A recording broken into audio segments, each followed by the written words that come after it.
આ તો ઘણા એમ થાય કાલ જશું પછી આમ જશું ત્યાં પછી આપણને સામા મળે વિહાર 4 રસ્તા ઉપર.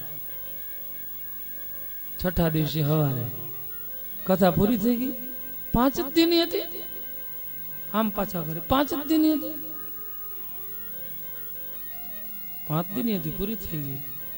અરે ભલા માણસ બિલકુલ લાભ ન લઈ શક્યો.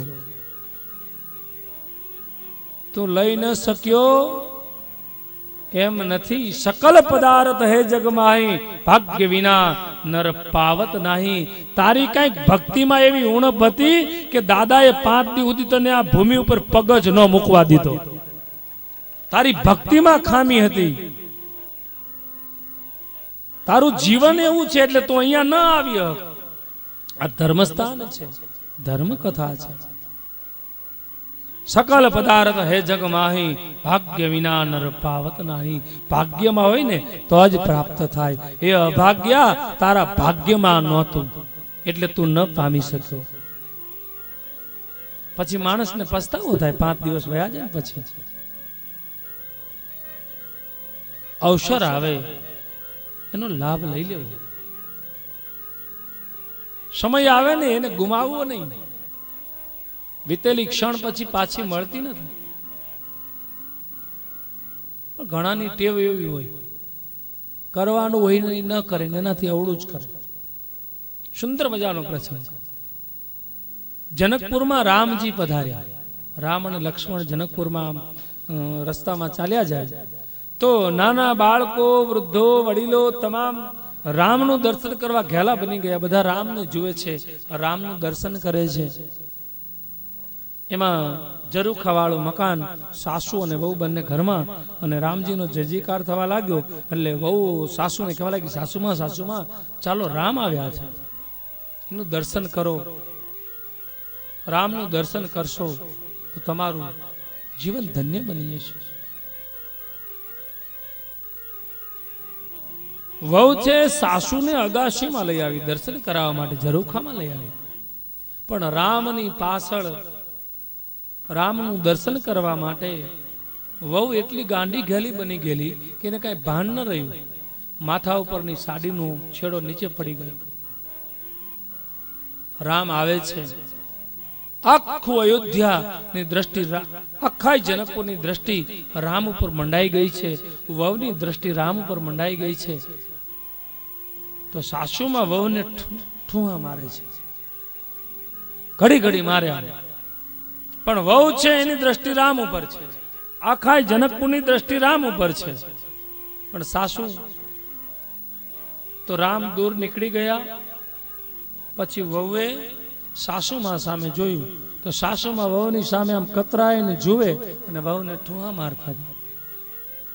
તો વહુએ પૂછ્યું, બા શું છે? રામ ગયા તમે જોયા નહીં? તમે દર્શન ન કર્યા? સાસુમાં કે હવે રામની વાત તું એક બાજુ મૂક. આખું જનકપુર બહાર ઊભું છે અને તું જો તારા માથા ઉપરથી ઓઢવાનું પડી ગયું છે, પેલા સાડી માથે ઓઢી લે. અને એ વખતે વવે નિશાસો નાખ્યો, હે સાસુમાં, આખા જનકપુરની દ્રષ્ટિ રામ ઉપર હતી, મારી દ્રષ્ટિએ રામ ઉપર હતી. પણ એ સાસુ, તું તો અભાગણી છું કે તે રામને ન જોયા ને મારું મોઢું જોયું. તું મારા મુખ તરફ જોતી રહી, રામને જોયા નહીં. હું તમને દર્શન કરાવવા લઈ આવી હતી કે તમે રામના દર્શન કરો. પણ અભાગ્ય હોય ને રામના દર્શન ન કરી શકે. એ તો ભૂલો કાઢવામાં જ દેખ તારા માથેથી ઓઢવાનું પડી ગયું. એ ઢાંક એમ કરવામાં રહે ને ત્યાં રામ પસાર થઈ જાય. એમ સમાજમાં અમુક જગ્યાએ એવા લોકો હોય છે. આના જે આખા આયોજન કે આ સમાજને આવો વિચાર આવ્યો તો આયોજકો બધા વહુ છે, વહુ જેવા છે કે એમને એવો વિચાર આવ્યો કે આખા સમાજને આપણે કથાનું પાન કરાવડાવીએ, ભગવાનનું દર્શન કરાવીએ. પણ અભાગણી સાસુ હોય ને એ વાંક કાઢવામાં જ રહેતા 5 દિવ્યા જાય, સાંભળી ન શકે. 5 દીમાં પૂરું થઈ જાય બધું. પણ આ તો ભગવાન વિશ્વકર્મા પ્રભુ, એનું ઉત્તમ ચરિત્ર.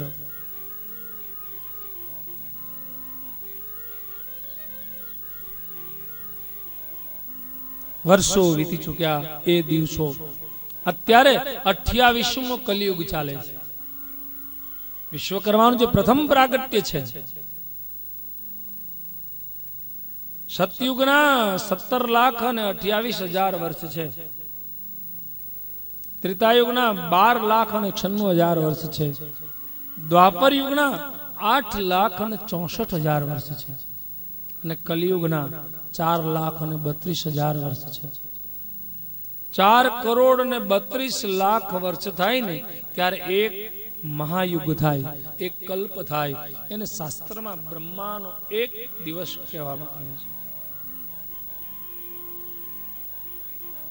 એક વર્ષ જ્યારે બ્રહ્માનું થાય, એમાં એક મનુનું રાજ્ય ચાલે. એવા 71 યુગ જાય ને પછી પ્રલય થાય, અને એ પ્રલય થયા પછી નવા યુગનું સર્જન થાય. અને વચ્ચેનો જે સમયગાળો છે, એક યુગ પૂરો થયો બીજો ચાલુ થાય, એની વચ્ચે જે સમયગાળો છે એને નૈમિતિક પ્રલય કહેવામાં આવે. તો અત્યારે તો આ 28મો કળિયુગ ચાલે છે. તમે બ્રાહ્મણ તમને સંકલ્પ કરાવે 28 તમે કલિયુગે કલિ પ્રથમ ચરણે, 28મો કલિયુગ અને એનું પહેલું ચરણ ચાલે છે. તો આવા 28 સતયુગ ગયા, 28 ત્રેતાયુગ ગયા, 28 દ્વાપર યુગ ગયા અને 27 કલયુગ ગયા. અને એ પહેલાની આ કથા છતાં પણ આપણે મનથી સાંભળીએ છીએ. આપણને એમાંથી કંઈક મળે છે. જીવનની તમામ સમસ્યાઓના ઉકેલ એ વિશ્વકર્મા પુરાણની અંદર છે. તમારા જીવનના જે પ્રસંગો, જે ઘટનાઓ, જે વિટંબણાઓ, તમે આનું ચિંતન કરો તો બધા પ્રશ્નોના જવાબ વિશ્વકર્મા પુરાણમાં છે. પણ આપણે એને કોઈ દી સાંભળ્યા નથી, આપણે એને કોઈ દી જોયા નથી, એને પામવાનો પુરુષાર્થ કર્યો નથી. આદિ અનાદિ દેવ છે, સર્વ સનાતન ધર્મ છે આપણો. શ્રુતિઓમાં લખાયું છે, ન ભૂમિ ન જલમ ચૈવ ન તેજો ન ચ વાયવ્ય ન ચ આકાશ ન ચિદમ ન બુદ્ધાધ્રાણ ગોચરા. ભૂમિ નહોતી, આકાશ નહોતું, જળ નહોતું, ત્યારે કોણ હતું? બ્રહ્મા નહોતા, વિષ્ણુ નહોતા, રુદ્ર નહોતા.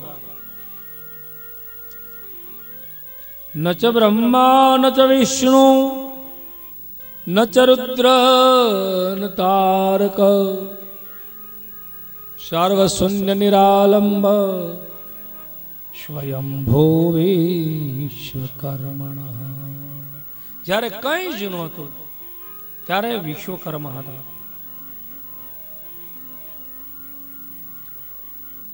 નિરાકાર,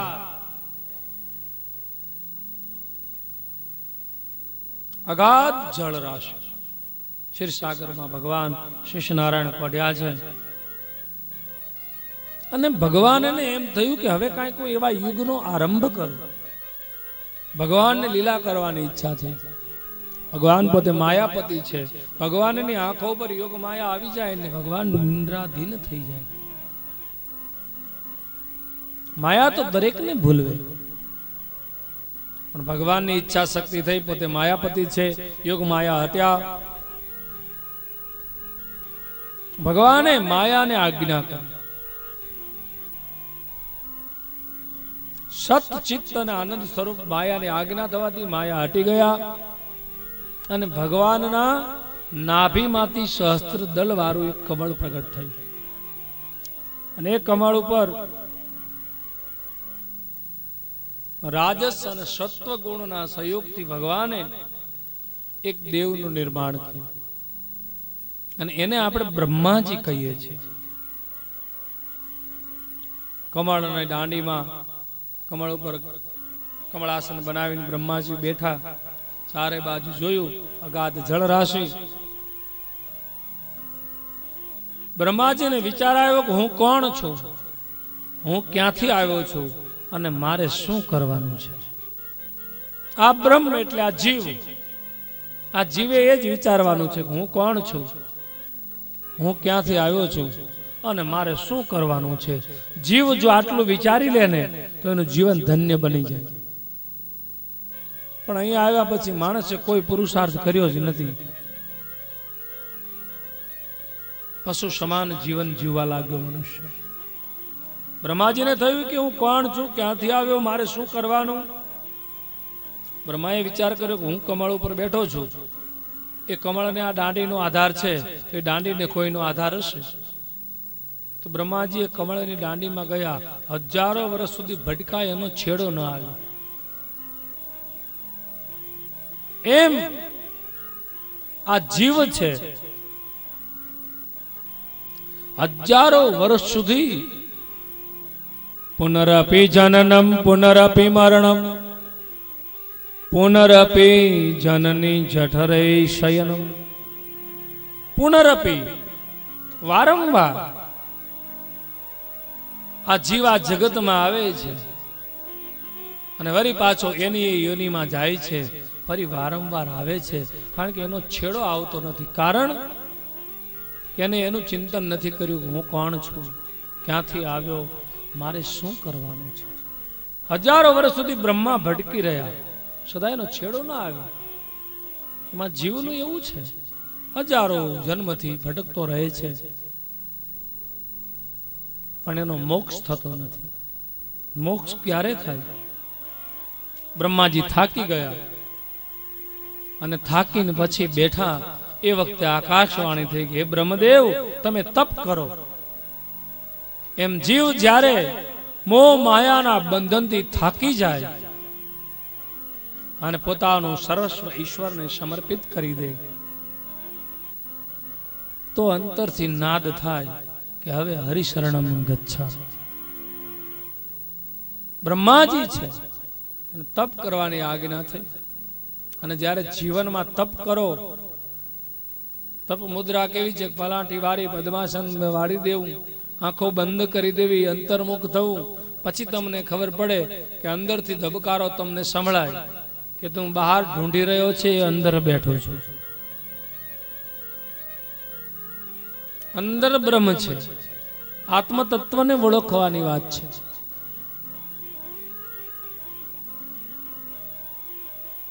નાદ થયો કે બ્રહ્મા તમે તપ કરો. આવો અવાજ થયો.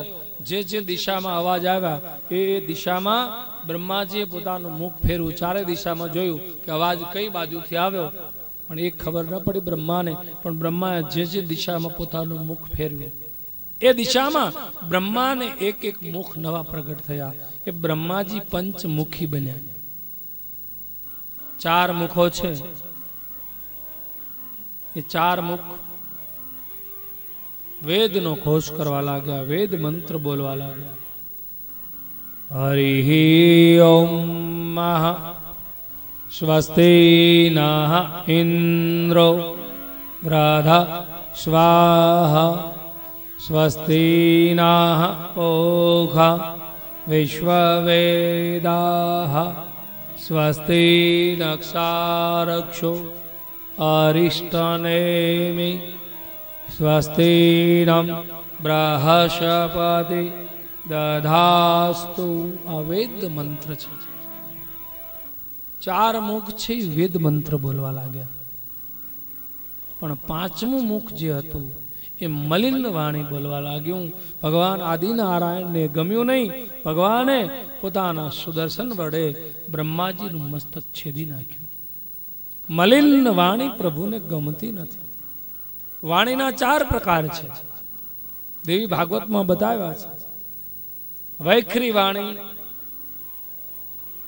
મધ્યમા વાણી, પશ્યંતી વાણી અને પરાવાણી. મોટા ભાગે સામાજિક વ્યવહારોમાં વૈખરી વાણીનો ઉપયોગ થાય. કેમ છો, મજામાં? આજે બધું કરીએ આપણે, આ વૈખરી વાણી છે. એનું સ્થાન, એનું જન્મસ્થાન જીભ છે. સ્થૂળ શરીરની વાતો એ વૈખરી વાણી છે. મધ્યમાં એ કંઠમાંથી નીકળે છે. જીભ ન હલે, હોઠ પણ ન હલે, કંઠનું સ્પંદન થઈને નીકળે એ મધ્યમાં છે. પશ્યંતી વાણી, જીભય ન હલે, હોઠ ન હલે, ગળામાં સ્પંદન ન થાય અને હૃદયમાંથી નીકળે એ પશ્યંતી છે. અને ઉત્તમ વાણી છે એ પરાવાણી છે. સિદ્ધિ નાભીથી નીકળે, અંતરનાદ. અને એકવાર તમારો નાદ જો નાભીથી નીકળી જાય તો ભગવાન એ નાદને સાંભળે જ છે. આપણે બધા રડીએ છીએ, પ્રભુ પ્રભુ કરીએ છીએ, પણ આપણું રુદન છે ને ઢોંગીલું રુદન છે. ઢોંગ કરીએ છીએ આપણે, એટલે પ્રભુ આપણને મળતા નથી. બહેનોને ખબર છે કે છોકરું રડતું હોય તો આપણે શું કરીએ? આપણે કામમાં પરોવાયેલા હોય ને આપણું છોકરું રડે તો આપણે શું કરીએ? પેલા એને રમકડા આપીએ. રમકડાથી છાનું રહી જાય એટલે માં કામે લાગી જાય. પણ બહુ કજિયારું છોકરું હોય ને રમકડાથી છાનું ન રહે, પછી એને ઘોડિયામાં સૂર આવે, હિંચકો નાખે. પણ જો બહુ કજિયારું છોકરું હોય તો ઘોડિયામાં સુવાથી હિંચકો નાખવાથી નહીં છાનું ન રહે. પછી માં શું કરે? પાડોશીને બોલાવે, મારા છોકરાને થોડી વાર રાખો ને, મારે થોડું કામ છે. પણ છોકરું બહુ કજિયાળું હોય તો પાડોશી તેડે તોય છાનું ન રહે. પછી માને શું કરવું પડે? ગમે એવું કામ હોય ને એ પડતું મૂકી અને મા એના છોકરાને તેડી લે. 3 પ્રયત્ન કરે. પહેલા રમકડા આપે, શાનું ન રે. ઘોડિયામાં સૂર આવે, શાનું ન રે. પાડોશીને આપે, શાનું ન રે. તો પછી મા એને તેડે. એમ ભગવાને તમે રવો ને, તમે રડો એટલે ભગવાન આ 3 વસ્તુ તમને આપે. પણ મોટા ભાગના એકાદી મળે ને ત્યાં સાના રહી જાય છે. આ જીવ એવો છે, ભગવાન ભગવાન કરે, રડે એટલે શું કરે? ભગવાન રમકડા આપે. તો કયા રમકડા? મોટર છે ને, વાહન આપણને આપે ભગવાન. સારી સારી ગાડીઓમાં ફરતા હોય, આ મોટર છે રમકડા છે. પણ રમકડું મળ્યા પછી નહીં છોકરું સાનું ન રહે તો ભગવાન શું કરે? ઘોડિયામાં સૂર આવે. તો કયું ઘોડિયું? સારો ફ્લેટ, સારો બંગલો. મોટર છે રમકડા છે, ફ્લેટ બંગલો આ છે ને ઘોડિયું છે. એટલે ઘણા છોકરા બસ મોટર મળે ને બંગલો મળે એટલે સાના રહી જાય. પછી આપણે કઈ ભગવાનની જરૂર નહીં. કથા બેઠી છે, બહુ સારું કામ કર્યું, તમે સમાજ માટે લખી જાઓ મારા 25,000. એ ન આવે કથામાં. અને મોટર બંગલા મળી ગયા છે એટલે એ ના આવે. 25 લખાવી દઈએ. પણ મોટર બંગલાથી સાનો રેમાં. અને પછી ત્રીજી વખત તમને મોટર મળી ગઈ, બંગલો મળી ગયો, સતત તમે પ્રભુમય બની જાઓ ને, પછી પાછા પ્રભુ કોઈને કે ભાઈ આને પાડોશીને કોઈને આપો ને, એટલે એને તેડે તો હું તો નવરી થાવ, કામ ભેગી થાવ. ભગવાનને ઘણા કામ હોય. પેલા મોટર આપે રમકડા રૂપી, બંગલા આપે ઘોડિયા રૂપી. સદાય જીવ એવો હોય કે નહીં પ્રભુ પ્રભુ પ્રભુ મય રહેતો હોય તો પછી પ્રભુ શું કરે? પાડોશીને કે તેડો ને ઘડીક રમાડો. પાડોશી કેવા પછી રમાડે વાલ કરી કરી. પછી ભગવાન શું કરે? આપણને કયા પાડોશીને તેડવાના આપે? મોટર મળી જાય, બંગલા મળી જાય. પછી તો આપણા ઘરે છયા છોકરા હોય એટલે સારા વેવાય વેલા આપે. આ વેવાય વેલા છે ને પાડોશી ભગવાનને ભૂલવાડે. અરે મારા વેવાય એની વાત ન થાય, જવા દો. આ બધું મળી જાય. એ મારી દીકરીઓ સુખી, મારે વેવાય બહુ સારા, આપણે સારી ફેક્ટરી, બંગલા, મોટર, આ બધું. આ 3 વાના મળે ત્યાં તો છોકરું સાનું ચૂપ થઈ જાય. પણ કજિયાળું છોકરું હોય ને એ પાડોશીને ગમે એવી સારી હોય ને તો એ છાનું ન રહે. પછી માને ગમે એવું કામ હોય એ પડતું મૂકીને છોકરાને તેડી લે. એમ તમને મોટર મળી હોય, બંગલા મળ્યા હોય, સારા સગા મળ્યા હોય તો હરિનામનું રટન બંધ ન કરતા એ રોવાનું ચાલુ જ રાખજો. તમામ પ્રકારના કામ મૂકીને ભગવાન આ જીવને મળશે, મળશે અને મળશે, એમાં શંકાને સ્થાન નથી. પણ જો એ કરો તો પણ મોટર બંગલા મળી ગયા, છોકરા છાના રહી ગયા તો વાત પૂરી. આ તો બધું તો મળશે, આ લૌકિક છે. પણ અલૌકિકને પ્રાપ્ત કરવો હોય તો જીવન એવું બનાવવું પડશે. નાભીથી નીકળે તમારો નાદ, તમારું રુદન, પરમાત્માને સાંભળવું જ પડે.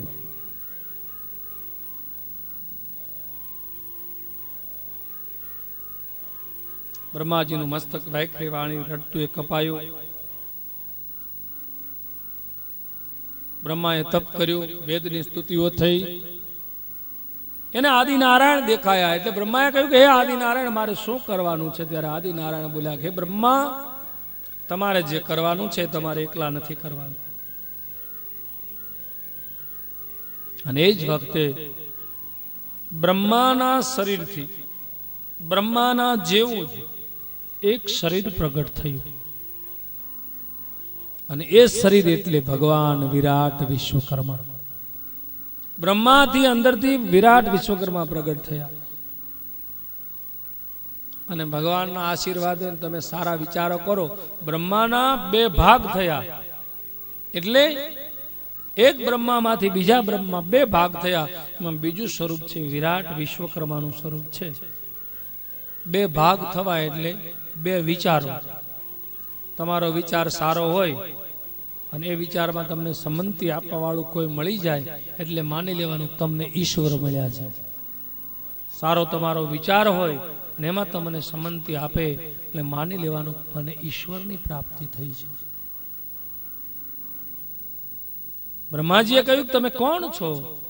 ત્યારે વિરાટ વિશ્વકર્મા બોલ્યા કે બ્રહ્મા, હું વિશ્વકર્મા છું અને હરિની આદેશથી મારે ને તમારે કંઈક નૂતન સર્જન કરવાનું છે, કૃત યુગનો આરંભ કરવાનો છે. એ વખતે સત્વ રજ તમો આ ત્રણ ગુણોનો સંયોગ કર્યો. પોતાની બ્રહ્મ શક્તિથી બ્રહ્માજીએ એક અંડાકાર આકૃતિ રચી, એનું નામ પડ્યું બ્રહ્માંડ. અને રાખવું ક્યાં?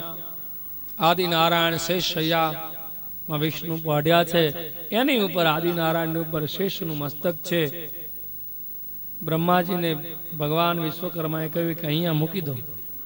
શેષના ફણા ઉપર બ્રહ્માંડને મૂક્યું. અંડાકાર છે, સ્થિર રહેતું નથી. એટલે ભગવાન વિશ્વકર્મા પ્રભુએ બ્રહ્માંડને સ્થિર કરવા માટે એને 10 દિક્પાલો ગોઠવ્યા. મધ્યમાં મેરુ પહાડ મૂક્યો. બ્રહ્માંડની રચના થઈ ગઈ. ભગવાને વિશ્વકર્મા પ્રભુએ સત્વ ગુણથી વિષ્ણુને પ્રગટ કર્યા, રજો ગુણથી બ્રહ્માને પ્રગટ કર્યા, તમો ગુણથી રુદ્રને પ્રગટ કર્યા. બ્રહ્મા 3 છે,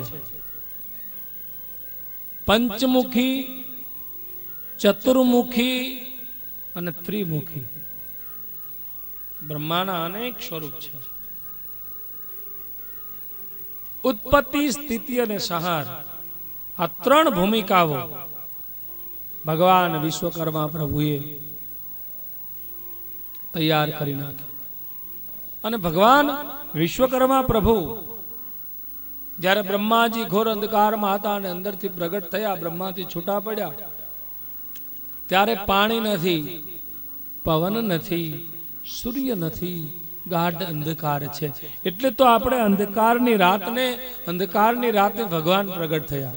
એટલે તો અમાસનો આપણો એક અણુજો આવે છે. વિશ્વકર્મા પ્રગટ થયા ત્યારે સૂર્ય નથી, ચંદ્ર નથી, ગાઢ અંધકાર છે. ભગવાન વિશ્વકર્માનું જ્યારે વિરાટ વિશ્વકર્માનું પ્રાગટ્ય થયું ત્યારે સતયુગનો પહેલો દિવસ, એટલે કે બ્રહ્માનો પહેલો દિવસ, રાત્રિનો ત્રીજો પહોર, શિશિર ઋતુ, ગુરુવાર, માક્ષર મહિનાની અમાસનો દિવસ. આ દિવસે વિરાટ વિશ્વકર્મા પ્રગટ્યા.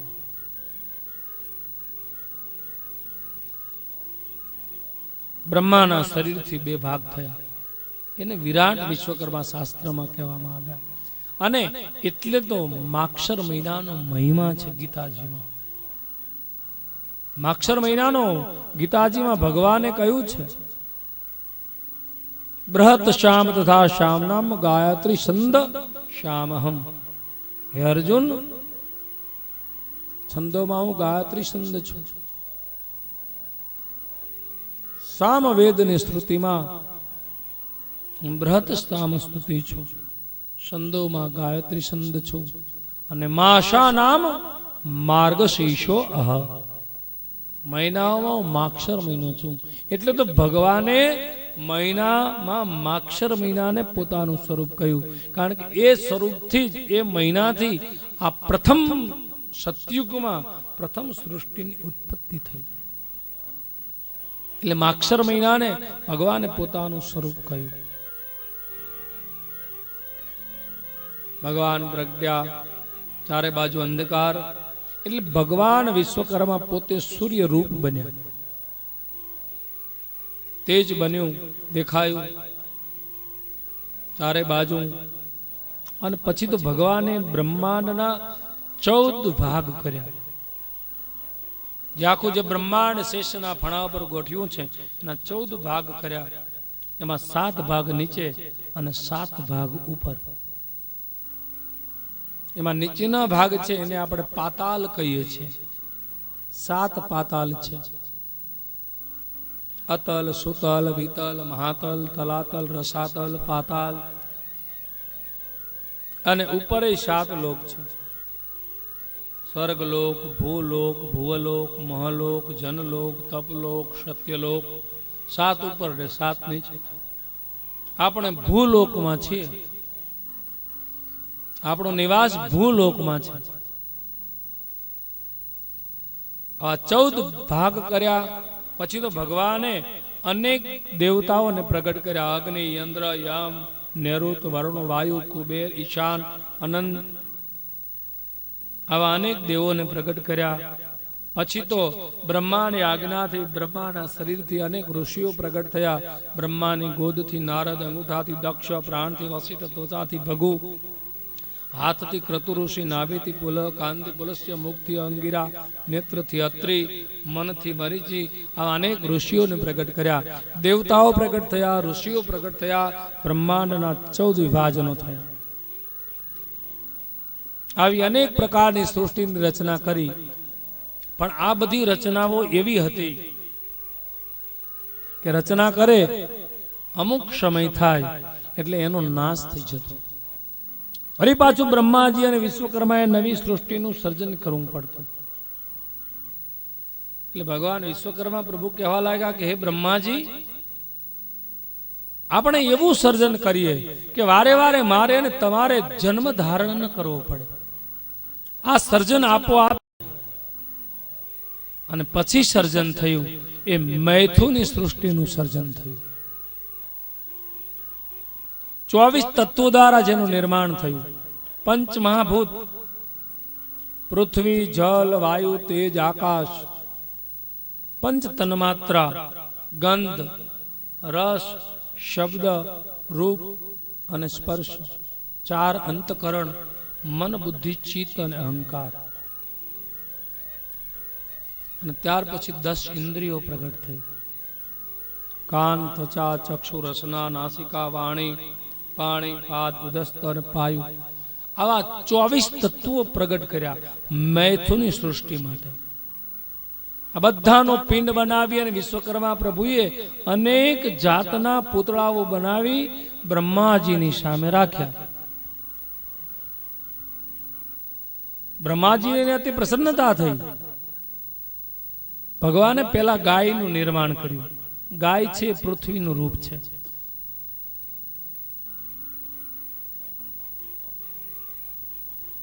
ભગવાને અનેક અનેક પુતળાઓ બનાવ્યા, બ્રહ્માજીની સામે મૂક્યા. બ્રહ્માજીએ 24 તત્વોના બનાવેલા વિશ્વકર્માના પુતળા બ્રહ્માજીની સામે આવ્યા. બ્રહ્માજીએ એમાં 25મું તત્વ ઉમેર્યું, એ આત્મ તત્વ, જેને આપણે પ્રાણ કહીએ છીએ. આ પુતળા ચેતન થયા. અદ્ભુત પુતળા, પહાડ, ઝાડ, જીવજંત, પશુ, પક્ષી. પણ એ બધા જ પુતળાઓ આડા હતા: ગાય, ભેંસ, પશુ, પક્ષી. અને એક પુતળું દુર્લભમાં દુર્લભ ભગવાન વિશ્વકર્મા પ્રભુએ બનાવ્યું. એ પુતળું ઊભું બનાવ્યું. બ્રહ્માજી અતિ પ્રસન્ન થયા. બ્રહ્માજી એ પુતળાની અંદર પોતાનો અંશ મૂક્યો, પુતળું ચેતન કર્યું. એ જ પુતળું એટલે મનુષ્ય. મનુષ્ય એક જ એવું પૂતળું છે, એવું પ્રાણી છે કે ભગવાને એને ઊભું બનાવ્યું, સીધું બનાવ્યું. પેલા બધાને આડા બનાવ્યા, પણ જેટલાને આડા બનાવ્યા બધા સીધા હાલે છે. પણ જેને સીધો બનાવ્યો ને એ ક્યાંય સીધો હાલ્યો જ નથી. 24 તત્વોમાં 25મું તત્વ ઉમેર્યું, એ પ્રાણ તત્વ છે. અને એ તત્વ દ્વારા પ્રજાપતિઓ પ્રગટ થયા. એમાંના પહેલા પ્રજાપતિ એટલે દક્ષ પ્રજાપતિ, એની 3 દીકરીઓ એને કશ્યપ ઋષિની સાથે પરણાવી. અને એ કશ્યપ ઋષિને દિતિથી જે દીકરાઓ થયા એ દૈત્યો કહેવાયા, અદિતિથી જે થયા એ આદિત્યો કહેવાયા. અને મનુ મહારાજનું પ્રાગટ્ય થયું. મનુ અને શત્રુપાથી જે થયા એ માનવો કહેવાના. દુર્લભ મનુષ્યનો દેહ, ભગવાને તમામ પ્રકારના ગુણો એમાં મૂકી અને આ દુર્લભ મનુષ્યના દેહનું સંચાલન કર્યું. 4 બહેનો પધરાવી. આમાં આ ઓરડામાં ઘણા રહે છે, આ દેહરૂપી નગર છે, આમાં ઘણા રહે છે. એમાં 4 બહેનો રહે છે. બુદ્ધિ, લજ્જા, દયા અને શાંતિ. આ 4 બહેનો આ ખોળિયામાં રહે છે. બુદ્ધિ એ આ ખોળિયામાં એક જગ્યા ભાડે રહીને રહે છે. બુદ્ધિની જગ્યા, બુદ્ધિ ખોપડીની ભારુઆત છે, બુદ્ધિ ખોપડીમાં હોય. લજ્જા છે એ આંખમાં હોય, લજ્જા આંખ રૂપી ઘરમાં રહે છે. દયા રૂપી છે, દયા જે છે એનું ઘર દિલ છે, હૃદય છે. અને શાંતિ છે એનું ઘર પેટ છે. આ 4 બહેનો. અને આવા જ ઘરમાં 4 ભાઈ રહે છે. ક્રોધ, ક્રોધ એ બુદ્ધિ ભેળો જ રહે છે ખોપડીમાં. લજ્જા એ આંખમાં રહે છે, તો કામ પણ આંખમાં જ રહે છે. પછી કોનું વર્ચસ્વ વધી જાય એના ઉપર આધાર છે. બે રહે છે એક જ ઠેકાણે. બુદ્ધિ અને ક્રોધ આ બેયનું ઘર ખોપડી છે. લજ્જા અને કામ આ બેયનું ઘર આંખ છે. દયા અને લોભ આ બેયનું રહેણાંક હૃદય છે. શાંતિ અને રોગ આ બેયનું રહેણાંક પેટ છે. હવે આમાં જો ભાઈઓ મજબૂત હોય તો આ મકાનનું પતન થાય, પણ બહેનો જો આગળ પડતી હોય તો આ મકાન દિવ્ય ગુણ પ્રગટે. એટલે આમાં ભગવાને હું બતાવ્યું છે કે પુરુષો ગૌણ છે. સ્ત્રીનો સંગ હોય તો જ. ખોપડીમાં એકલો ક્રોધ હોય અને જો ત્યાં એની બેન ન રહેતી હોય ને તો ક્રોધ શું કરે એ કાંઈ નક્કી નથી. એટલે જ ભગવાને બેન એક ઠેકાણે મૂક્યા. અને ગમે એવો માથા ભારે હોય ને એની પત્નીનું કયું ન કરે, એની માનું કયું ન કરે, એ એની બેનનું કયું કરે. પુરુષ છે ને બેન છે એનું કયું કરે. એટલે ભગવાને આ 4ને સાથે મૂક્યા અને ગુણ આપ્યા. 5 તત્વોમાંથી પૃથ્વીમાંથી આપણને ક્ષમા નામનો ગુણ આપ્યો ભગવાને. વાયુમાંથી સહાનુભૂતિ નામનો ગુણ આપ્યો. આકાશમાંથી વિવેક નામનો ગુણ આપ્યો. તેજમાંથી જિજ્ઞાસાઓ તિતિક્ષા આપી અને જળમાંથી શ્રદ્ધા આપી. જલ બિન ઉતરે ન આરતી. શ્રદ્ધા વગર બધું જ નકામું છે. આવા અદ્ભુત દેવ, દાનવ અને માનવ આ ત્રણેયની મૈથુની સૃષ્ટિમાં રચના થઈ ગઈ. દેવતાઓમાં સતત ગુણ પ્રધાન છે એટલે દેવતાઓની ઉધર્વ ગતિ થઈ. દેવતાઓ ઊંચે નિવાસ કરે છે. કૈલાસ, વૈકુંઠ આદિ દેવતાઓને મળ્યા. પ્રાણી અને માનવ એમાં રજોગુણ વિશેષ છે અને પૃથ્વી છે રજોગુણી છે. એટલે આપણને પૃથ્વી ઉપર નિવાસ મળ્યો. અને તામસી ગુણવાળા, અધોગતિની વૃત્તિવાળા એવા દૈત્યો છે એ તમો ગુણી છે, એટલે એમને નિમ્ન ગતિ પ્રાપ્ત થઈ. એને પાતાળ લોકમાં, નરક લોકમાં ભગવાને મોકલ્યા, નિમ્ન લોકમાં મોકલ્યા. પશુ પક્ષી દેવ દાનવ માનવ પોતપોતાની યોગ્યતા પ્રમાણે ભગવાને દરેકને આપ્યું અને બધા અતિ પ્રસન્ન થયા. પણ દાનવોને એ વાત ન ગમી કે અમને આવી જગ્યા ઉપર રહેવાનું. એ દાનવોમાં એક અંધકાસુર નામનો અને કુસંગ નામનો દાનવ હતા. એમને એવું નક્કી કર્યું કે આપણે સ્વર્ગનું રાજ્ય પડાવી લેવું, દેવતાઓને ભટકતા કરવા, બાકી આ નર્ક લોકમાં આપણાથી રહેવાય નહીં. એટલે એ દાનવો ભેગા થઈ પોતાના ગુરુ શુક્રાચાર્યની પાસે આવ્યા અને શુક્રાચાર્ય મહારાજને કહેવા લાગ્યા કે હે શુક્રાચાર્ય મહારાજ, અમને ભગવાન વિશ્વકર્મા પ્રભુએ રાગ દ્વેષથી નિમ્ન લોક આપ્યો છે. તમે અમને કંઈક આપો. અમારો ઈચ્છા એવી છે કે જો તમે અમને એવો ગુરુ મંત્ર આપો તો અમે દેવતાઓ પર ચડાઈ કરીએ અને દેવતાઓ પાસેથી સ્વર્ગનું રાજ્ય પડાવી લઈએ અને અમે સ્વર્ગનું રાજ્ય ભોગવીશું. તો તમે અમારા ગુરુ છો, અમે તમને અનેક પ્રકારનું દ્રવ્ય આપશું અને અમે સુખી હશું તો જ તમે સુખી હશો. આ રીતે દેવગુરુ બૃહસ્પતિને દેવતાઓએ કીધું કે દૈત્યો છે મૃત સંજીવની વિદ્યા લેવા માટે શુક્રાચાર્ય પાસે ગયા છે. દેવતાઓ પોતાના ગુરુ બૃહસ્પતિ પાસે આવ્યા.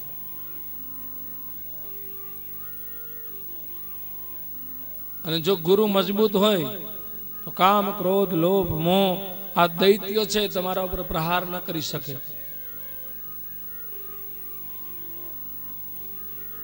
દેવતાઓએ નક્કી કર્યું અને આ બાજુ અસુરો પોતે દાનવો સ્વર્ગનું રાજ્ય પડાવી લેવા માટે પેંતરાઓ કરવા લાગ્યા. અંધકાસુર નામનો અસુર હતો. એને હૃદયની અંદર એવું થયું કે પરમાત્મા જે આપે છે, જેવી આપણી પાત્રતા એવું પ્રભુ આપણને આપે છે. પછી વધારે અપેક્ષા ન રખાય. તમારી વધારાની અપેક્ષા એ દુઃખનું કારણ બને છે. કીડીને કણ અને હાથીને મણ આપી દે. એટલે અંધકાસુરને હૃદય પરિવર્તન થયું. એને કહ્યું કે હે કુસંગ, મારે તારી જોડે આવવું નથી. મને ભગવાને જે આપ્યું એ મને મંજૂર છે. એટલે અંધકાસુર પોતે ભગવાન વિશ્વકર્મા પ્રભુના સાનિધ્યમાં આવ્યો કે પ્રભુ, મારા ભાઈઓ જે છે એ કપટી છે, દાવ પેચ ખીલી રહ્યા છે. દૈત્યો દાનવ દેવો ઉપર ચડાઈ કરવા માટે પ્રભુ હું આપના સાનિધ્યમાં આવ્યો છું, મારે આપની શરણાગતિ જોઈએ. ભગવાન વિશ્વકર્મા પ્રભુએ કહ્યું કે આવી જા મારા સાનિધ્યમાં. અને ભગવાન છે ને બહુ દયાળુ છે. તમારી વૃત્તિઓ સુધરી રાખો, તમારી વૃત્તિઓ બદલાઈ જાય એટલે ભગવાન તમને સ્વીકારે. અંધકાસુર છે અસુર, પણ અસુર વૃત્તિ એને મનથી કાઢી નાખી, અંતરથી કાઢી નાખી. તો ભગવાને એને અપનાવ્યો. ભગવાન વિશ્વકર્માના સાનિધ્યમાં એની સેવા કરવા લાગ્યો. અને આ બાજુ કુસુંગ દૈત્યોને સાથે લઈ અને એને એમ થયું કે હવે આપણે એમ તો નહીં પૂછીએ, કારણ કે આપણો જ ભાઈ અંધકાસુર દેવ ભેગો ભળી ગયો છે અને દેવતાઓ ભેગર ભળી ગયો છે. તો ઘર ફૂટે ઘર જાય. હવે તો આપણે કોઈ દેવનો સહારો લઈએ તો જ દેવની સામે આપણો વિજય થાય. તમામ કુસંગ નામના દૈત્ય અસુર સેનાને ભેગી કરી અને નિર્ણય એવો કરવામાં આવ્યો કે આપણે ભગવાન શિવની પાસે જવું. કુસંગ બધાની આગેવાની લઈ ભગવાન શિવજીની પાસે આવ્યો. શિવજીને બે હાથ જોડ્યા અને ભગવાનને કહેવા લાગ્યો કે પ્રભુ,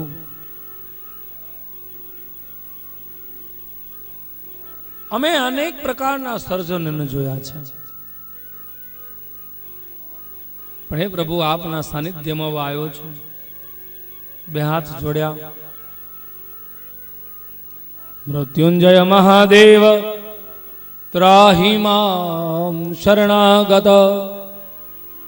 જન્મ મૃત્યુ જરા વ્યાધિ પીડિતમ કર્મ બંધનાત.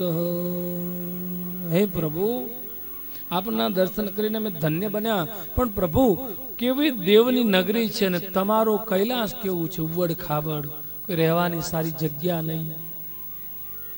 પ્રભુ વિશ્વકર્માએ તમારી જોડે પણ રાગ દ્વેષ રાખ્યો છે, તમારી જોડે પણ ભેદ રાખ્યો છે.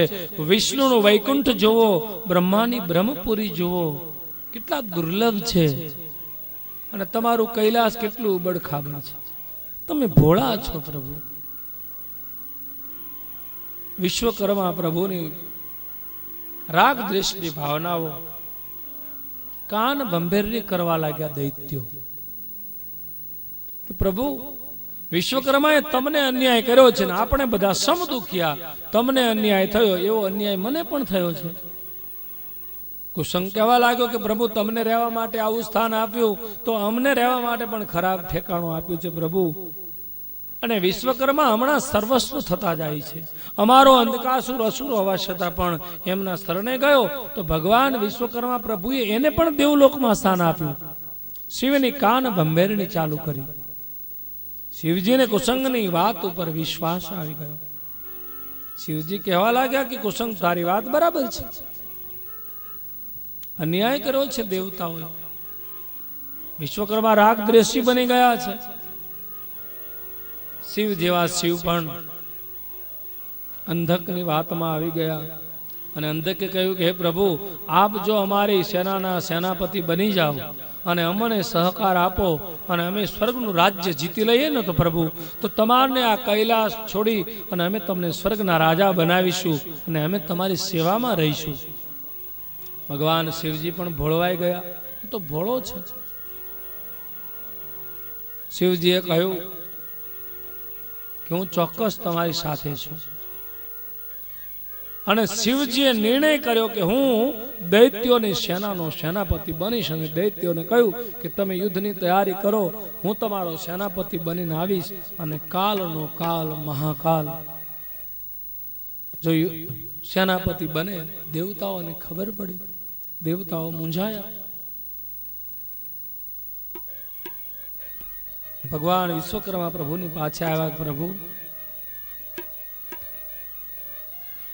શિવ આજ દૈત્યોને સાથ આપી અને એના સેનાપતિ બનીને આવે છે. એ વખતે ભગવાને અંધકાસુરને બોલાવ્યો. જેવી નીતિ કુસંગે કરી એવી નીતિ વિશ્વકર્માએ કરી. જેવા સાથે તેવા કાનમાં બેરની કરી અને કુસંગ ભગવાન શિવને લઈ આવ્યો. એવી રીતે અહીંયા ભગવાન વિશ્વકર્મા પ્રભુએ અંધકાસુરને આશીર્વાદ આપ્યા. હે અંધકાસુર, તું જા અને શિવ છે એ દૈત્યોની સેનાના સેનાપતિ બનીને આવે છે, તું દેવતાઓની સેનાનો સેનાપતિ બનીને જા. અને ભગવાને કહ્યું કે અંધકાસુર તારો વિજય થશે. ભગવાને અંધકાસુરને આશીર્વચન આપ્યું અને દેવતાઓ ભગવાન શિવને પોતાની સાથે લઈને નીકળ્યા. દેવતાઓ ભગવાન શિવનો મહિમા ગાવા લાગ્યા કે હે પ્રભુ, ધન્ય છે તમે. દેવતાઓ ને ખબર પડી કે ભગવાન શિવ દૈત્યો સાથે આવ્યા છે. દૈત્યો ભગવાન શિવને બે હાથ જોડીને પ્રાર્થના કરે છે. મહિમા અપરંપાર શંભો તારો, મહિમા અપરંપાર, મહિમા અપરંપાર શંભો તારો, મહિમા અપરંપાર. દેવો માતુ મહાદેવ તારો, મહિમા અપરંપાર. દેવો માતુ મહાદેવ તારો, મહિમા અપરંપાર. મહિમા અપરંપાર શંભો તારો, મહિમા અપરંપાર. ભવ્ય બાલ પર ચંદ્ર જટાધિક વહે ગંગની ધાર બાલ પર ચંદ્ર જટાધિક વહે ગંગની ધાર તારા આશર બારમાં તારા દરબારમાં રહે રાજા રંક સમાન ઓમ ભોલેનાથ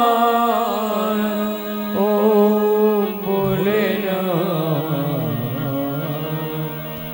મહિમા અપરંપાર શંભુ તારો મહિમા અપરંપાર દેવો માતુ મહાદેવ તારો મહિમા અપરંપાર હે ભવભંજન અલખ નિરંજન જગના તારણહાર મહિમા અપરંપાર શંભુ તારો મહિમા અપરંપાર ભગવાન શિવ દૈત્યોની સાથે આવી આગેવાની લઈ નંદી ઉપર સવાર થયા, હાથમાં ત્રિશુલ લીધું. દૈત્યોએ પ્રાર્થના કરી. ભગવાન સ્વયં શિવ છે એ દેવની સામે યુદ્ધ કરવા માટે દૈત્યોના સેનાપતિ બન્યા. દેવતાઓને ખબર પડી. ભગવાન વિશ્વકર્મા પ્રભુએ અંધકાસુરને આશીર્વાદ આપ્યા. એક બાજુ અંધકાસુર દેવ સેનાનો સેનાપતિ બની અને શિવની સામે આવ્યો, અને આ બાજુ શિવ છે એ દૈત્યોના સેનાપતિ બની અંધકાસુરની સામે આવ્યા. અને શિવે અંધકાસુરને જોયો, પાછળ દેવતાઓ ઉભા છે. શિવની ભ્રકુટી ફરી ગઈ અને શિવજી કહેવા લાગ્યા કે અંધકાસુર, દૈત્યોનું રક્ષણ કરવા તને વિશ્વકર્માએ મૂક્યો છે. હું તને સત્ય કહું છું કે તું એ સાથ છોડી અને નીકળી જા. અંધકાસુર કહેવા લાગ્યો કે હે ભગવાન શિવ, તમે રાગ દ્વેષથી ભરમાઈને આ દેવતાઓ પર ચડાઈ કરવા માટે આવ્યા છો, અને દૈત્યોનો નાશ થશે, પણ સાથે સાથે પ્રભુ તમારો પણ મહિમા છે ઘટી જશે. અંધકાસુર અને ભગવાન શિવ વચ્ચે પેલા તો વાક યુદ્ધ થયું છે. અંધકાસુરને ભગવાન શિવે ખૂબ સમજાવ્યો. અંધકાસુર ન સમજ્યો. આ તો સાક્ષાત કાલનો કાલ મહાકાલ છે. મસ્તકની જટાને ખોલી ડમરૂનો નાદ કર્યો અને ભગવાન નંદીથી નીચે ઉતર્યા. હાથમાં સુલ પાણી લઈ અને જ્યાં અંધકાસુર ઉભો છે એ બાજુ શિવે દોટ મૂકી અને ભગવાન શિવની દોટ જોઈ અંધકાસુરે દેવતાઓને કહ્યું કે દેવતાઓ આક્રમણ કરો, અને સેનાપતિની આજ્ઞા થતા દેવતાઓએ આક્રમણ કર્યું. અને દેવતાઓને દોડતા આવી જોઈ અને ભગવાને પોતાનો રુદ્ર સ્વરૂપ પ્રગટ કર્યું. ભગવાન તાંડવ કરવા લાગ્યા. શૈલ સોલ સમ વિશાલ જટા જૂડ ચંદ્ર ભાલ ગંગ કી તરંગ નાલ વિમલ નીર રાચે राजे लोचन त्रय लाल लाल चंदन की कोरी बाल कुमकुम सिंदूर गुलाल प्रकृति साजे. भगवान शिव एक बाजू हाथમાં ત્રિશુલ ડમરું, એક બાજુ અંધકાસુર. બંને વીર યોદ્ધાઓ સામ સામે આવી ગયા. ભગવાન પોતે તાંડવ કરવા લાગ્યા. આકાશમાં સૂર્યના રથના ઘોડા થંભી ગયા. शैल सोल सम विशाल घटा जोट चंद्र भाल गंग की तरंग बाल विमल नीर राचे लोचन त्रय लाल लाल चंदन की कोरी बाल कुमकुम सिंदूर गुलाल ब्रह्मवीर ताजे मुंडल की कंठमाल व्यसन हृदय सुलाल स्फटिक माल रुद्रमाल हरदयाल राजे बम बम बम डमरुवाद नाद वेद स्वर सुराज शंकर महाराज आज तांडव नाचे शंकर महाराज राज तांडव नाचे. भगवान રુદ્ર રૂપ ધારણ કરી અંધકાસુરની સામે દિક્પાલોના હાથમાં બ્રહ્માંડના છેડાઓ ધ્રુજવા લાગ્યા. સૂર્યનારાયણના રથના ઘોડાઓ વિરુદ્ધ દિશામાં ભાગવા લાગ્યા અને ભગવાન શિવે ભયંકર રૂપ ધારણ કર્યું. ડમરૂનો નાદ કર્યો, હાથમાં શુલ પાણી લીધું અને સાક્ષાત કાલ અંધકાસુરની સામે દોડ્યા. દેવતાઓ ગભરાયા, બચાવો બચાવોની બૂમ મારવા લાગ્યા. અને એ વખતે અંધકાસુર ભગવાન વિશ્વકર્માનું સાનિધ્ય લઈ શિવની સામે આવ્યો. અંધકાસુરને આવતો જોઈને ભગવાન શિવે પોતાનું શુલપાણી એક બાજુ મૂક્યું, ડમરૂનો નાદ કરી અને અંધકાસુરની સાથે દ્વંદ્વ યુદ્ધ ખેલવા લાગ્યા. શૈલ સોલ સમ વિશાલ જૂટ ચંદ્ર બાલ ગંગ કી તરંગ ભાલ વિમલ નીર રાજે લોચન ત્રણ લાલ લાલ ચંદન કી ઘોરી બાલ कुमकुम सिंदूर गुलाल प्रकुटिर साजे मुंडल की कंठ माल व्यसन रट